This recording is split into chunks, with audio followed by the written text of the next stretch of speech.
Dubai property leaks ہوئی ہیں جس میں آصف زرداری صاحب کے صاحبزادے، نواز شریف صاحب کے صاحبزادوں کے بھی نام آئے ہیں، آپ کی پارٹی سے مروت صاحب کا نام ہے، لیکن انہوں نے ٹویٹ کر کے کلیئر کیا کہ وہ ان کے 6 سال سے پہلے کی پرانی پراپرٹی تھی کیس لیکس میں۔ دیکھیں شیرافضل صاحب مروت اللہ ان کو زندگی دے، جو ان کے پیچھے پڑے ہوئے ہیں، نہ وہ خان کے دوست ہیں نہ وہ پی ٹی آئی کے دوست ہیں، اس سے کوئی فرق نہیں پڑتا، ان کی حق حلال کمائی ہے، وہ سپریم کورٹ کا وکیل ہے، کروڑ پتی آدمی ہے، نہ وہ کبھی گورنمنٹ میں تھا نہ وہ کبھی منسٹر رہ چکا ہے، اس کی تو حق حلال پاکستان کی 100 پراپرٹیز وہاں پہ ہوں گی، اور ڈکلیئرڈ پراپرٹی انہوں نے اپنے الیکشن کے پیپرز میں بتائی ہے، بٹ نام ان کا ڈال دیا شوشا کے لیے۔ ارے جو باقی چور خاندان ہے وہ تو ہم کہہ کے تھک گئے۔ خان کیوں کہتا ہے کہ میں دشمن سے بات کرنے کو تیار ہوں، چوروں سے نہیں، کیونکہ دشمن سے آپ صلح کر سکتے ہیں، چور سے کیا صلح کریں گے؟ چور سے جو صلح کرے گا وہ خود بھی چور ہوگا۔ 2 سال میں پاکستان کو انہوں نے افغانستان سے بدتر بنا دیا ہے۔ شرم کا مقام ہے کہ جس ملک میں ایک وزیر اعظم کو گولیاں لگے اور جس آدمی نے فائرنگ کی ہو وہ ویڈیو لنک کے تھرو کورٹ آتا تھا، اور خان صاحب کو یہ لوگ زبردستی بلاتے تھے تاکہ دوبارہ ان پہ اٹیمپٹ ہو سکے۔ اب وہ بے گناہ آدمی جیل میں بیٹھا ہوا ہے، پتہ نہیں صرف اپنی سچائی کی سزا بھگت رہا ہے، اپنے حلالی ہونے کی سزا بھگت رہا ہے۔ اب وہ کہہ رہے کہ آپ ویڈیو کے لنک تھرو آئیں، وہ کوئی دہشت گرد ہے، وہ کوئی چور ہے، وہ سپریم کورٹ کیوں نہیں آ سکتا؟ کس کو اتنا خوف ہے کہ وہ اس آدمی کو نہیں چاہتے کہ اس کو اپنی عوام دیکھے؟ یہ کس چیز سے ڈرتے ہیں؟ جو سیکیورٹی خدشات ہے وہ تو خان صاحب کی بہن ہے علیمہ خان صاحبہ، انہوں نے ٹویٹر پہ لکھا تھا، ہم نے بھی دیکھا تھا کہ رات 2 بجے سنا ہے کہ خان صاحب کی جیل میں گارڈز بدل رہے ہیں۔ یہ پاکستان میں ایک ہی جیل ہے جس میں سارا الٹا سیدھا ہوتا ہے، مطلب پاکستان میں اور کسی جیل میں ایسا نہیں ہوتا۔ اچھا خان صاحب ہے واحد بندہ ڈیالے میں، 1000 لوگ ہیں ڈیالے میں، سمجھ جائیں کہ لوگ کر کیا رہے ہیں، لیکن ہم سب بہت الارم تھے کل رات سے۔ اچھا پھر اس کے بعد سے یہ لوگ جو عجیب باتیں سننے میں آ رہی ہیں کہ جی یہ کیس ڈیلے ہو گیا، وکیل نہیں ملنے دے رہے، فیملی نہیں ملنے دے رہے، وہ والا کیس ڈیلے ہو گیا۔ کون سا ہائی کورٹ میں کوئی ہڑتال ہے؟ کیا مسئلہ ہے؟ کیوں کیس نہیں سنا جا سکتا؟ وقت سے کھینچتے جا رہے ہیں پچھلے 10 مہینوں سے۔ ہمیں جو سمجھ آتی ہے کہ خان صاحب کو پریشر ڈالا جا رہا ہے ڈیل کرنے کا، ہمیں لگتا ہے، میرے پاس کوئی انفارمیشن نہیں ہے اس کی تصدیق کرنے کے لیے، لیکن یہ ڈرامہ کھیلا جا رہا ہے کیونکہ ہمیں پتہ ہے کہ خان صاحب کو جتنی بھی رہائیاں ہوں گی یہ سب عدالتوں سے ہوں گی۔ ہم ان کی طرح نہیں ہے کہ عدالتوں پہ اٹیک کریں اور جیل پہ اٹیک کریں، یہ تو سارا نون اور پیپل کا ان کے کام ہے کہ یہ لوگ دھاوے بولتے ہیں، ہم یہ کام نہیں کرتے، ہم خان کے پیروکار ہیں اور پاکستان کے وفادار ہیں۔ سو ڈرامے ہی ہیں سارے، مجھے تو یہی لگتا ہے، دیکھتے ہیں آگے کیا ہوتا ہے۔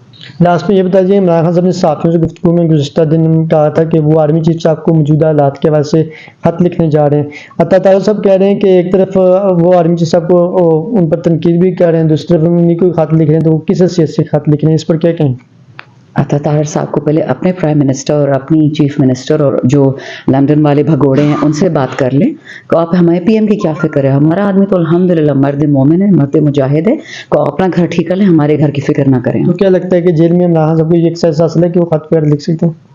ان کا بس چلے تو وہ تو خان صاحب کا ہوا بند کر دے جیل میں، بٹ اس کی رب نے اس کو زندہ رکھا ہوا اور اس عوام کی طاقت کی دعائیں اسے وہ زندہ بیٹھا ہے اس وقت۔ تو میڈم یہ خط کب تک آپ کے نظر میں منظر عام پر آ جائے؟ نو آئیڈیا بیٹا، میں تو نہ کو کمیٹی میں ہوں نہ پولیٹیکل کمیٹی میں ہوں، ہم تو دعاؤں پہ پل رہے ہیں۔ خان صاحب کی بہنوں سے کبھی نہ کبھی ٹویٹ میں انفارمیشن مل جاتی ہے، کورٹ میں کبھی کبھی ان سے ملاقات ہو جاتی ہے، لیکن ہم صرف یہ چاہتے ہیں کہ پاکستان کو کوئی تکلیف نہ پہنچے۔ جو بات خان صاحب نے ووٹ آف نو کانفیڈنس سے لے کر آج تک یہ ساری باتیں سچ ہو گئی ہیں۔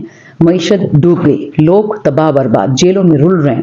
ابھی ہم کچھ پرزنر سے ملے جو ان کے ادھر کے مالا کنڈ کے لوگوں سے، دیر کے لوگوں سے، کچھ ہمارے بچے انڈر ٹرائل پرزنرز ہیں ملٹری کورٹس میں، اور ان کے ساتھ وہی سلوک ہو رہا ہے وہاں پہ۔ سننے میں ان کی فیملیز یہ کہہ رہی، مجھے خود نہیں پتا کہ جو اس وقت اسرائیل فلسطینیوں کے ساتھ کر رہی ہے، ہاتھ باندھ کے آنکھیں باندھ کے، کیا یہ دہشت گرد ہے؟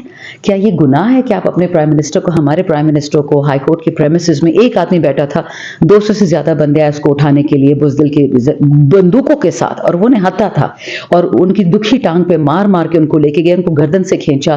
ہمیں یہ انتشار پھیلانا چاہ رہے تھے نا کہ ہم غصے میں ہوں، وہی وہ لوگ انتشار سے نکل آئے۔ نہ نعیمی خان کا کوئی لینا دینا ہے، نہ کوئی 10 احمد خان صاحب کا لینا دینا ہے، لیکن یہ انتشاریوں نے کشمیر بھی لے گئے ہیں۔ یہ لوگ پنجاب میں، بلوچستان میں، کے پی میں جو ظلم ہو رہا ہے پنجاب کی جیلوں میں، آپ کو پتہ ہے کیا کر رہے ہیں لوگوں کے ساتھ؟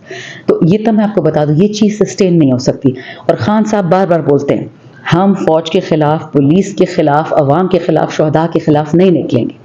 ہم اسٹیٹ کے خلاف نہیں نکلیں گے, ہم اس کے خلاف نکلیں گے جس نے یہ نقلی کیسز خان صاحب کے خلاف کیے, جنرل باجوہ, جس نے سارا پاکستان کا سودا کیا جنرل باجوہ امریکہ کے ساتھ, اور گھٹنے ٹیکتے ہیں. ایک سائفر آتا ہے اور یہ سب اس نے جنرل باجوہ نے گھٹنے ٹیک دیے. میں تو پچھلے سال بھی یہ کہا تھا کہ خدا نہ خواستہ سائفر اگر فورن آفس جگہ سپریم کورٹ کو آ جاتا ہے اور کہتے کہ جی ہم آرڈر کرتے کہ اپنے آئین میں ترمیم کریں, یہ فوج بند کریں, یہ ایئر فورس بند کریں, یہ عدالتیں بند کریں, یہ پاکستان بند کریں, پھر ہم کیا کریں گے؟ دشمن تو آپ کو ہر چیز کا آرڈر دے گا, تو آپ اس کے سامنے ٹھیک ہے 1 لاکھ مر جاتے, ہم 2 لاکھ مر جاتے, اگر بائیڈن ہم پہ اٹیک کرتے 3 لاکھ 5 لاکھ مر جاتے, یہ حال تو نہ ہوتا نا پاکستان کا. مختصر یہ بتا دیں, ابھی واڈا صاحب نے پریس کانفرنس میں کہا ہے کہ بابر ستار صاحب خط لکھ رہے ہیں لیکن ان کے پاس ایویڈنس نہیں, میں نے لیٹر لکھے کہ ایویڈنس وغیرہ دکھائیں, تو کہتے ہیں کہ جو 6 جج ہیں یہ خط تو لکھ رہے ہیں لیکن اداروں کا نام بدنام کریں, لیکن ان کے پاس ایویڈنس نہیں ہے, ثبوت نہیں ہے. ویسے یہ کیا ہے؟ میں ان کی بات پہ اس لیے کوئی بات نہیں کہوں گی کیونکہ عمران خان نے اس باشندے کے لیے بہت بہت کوشش و محنت کی تھی. یاد ان کا ایک کامنٹ آیا تھا کہ میرے لیے اللہ کے بعد خان صاحب ہیں, اور پھر اس پہ ان لوگوں نے تہمت لگا دی تھی توہین رسالت کی, پتہ نہیں جو بھی تھا اس نے, یہ رانا ثنا نے اور ایک اور بندے نے, اور خان صاحب نے کتنے اس بندے کے کہ اس کا مطلب یہ نہیں تھا, اور اسی خان صاحب کے کمر میں اس نے چھرا گھونپا ہے. تو میں اس کی بات سنوں گی کیوں, میں جواب کیوں دوں گی. بہت بہت شکریہ, thank you so much for joining.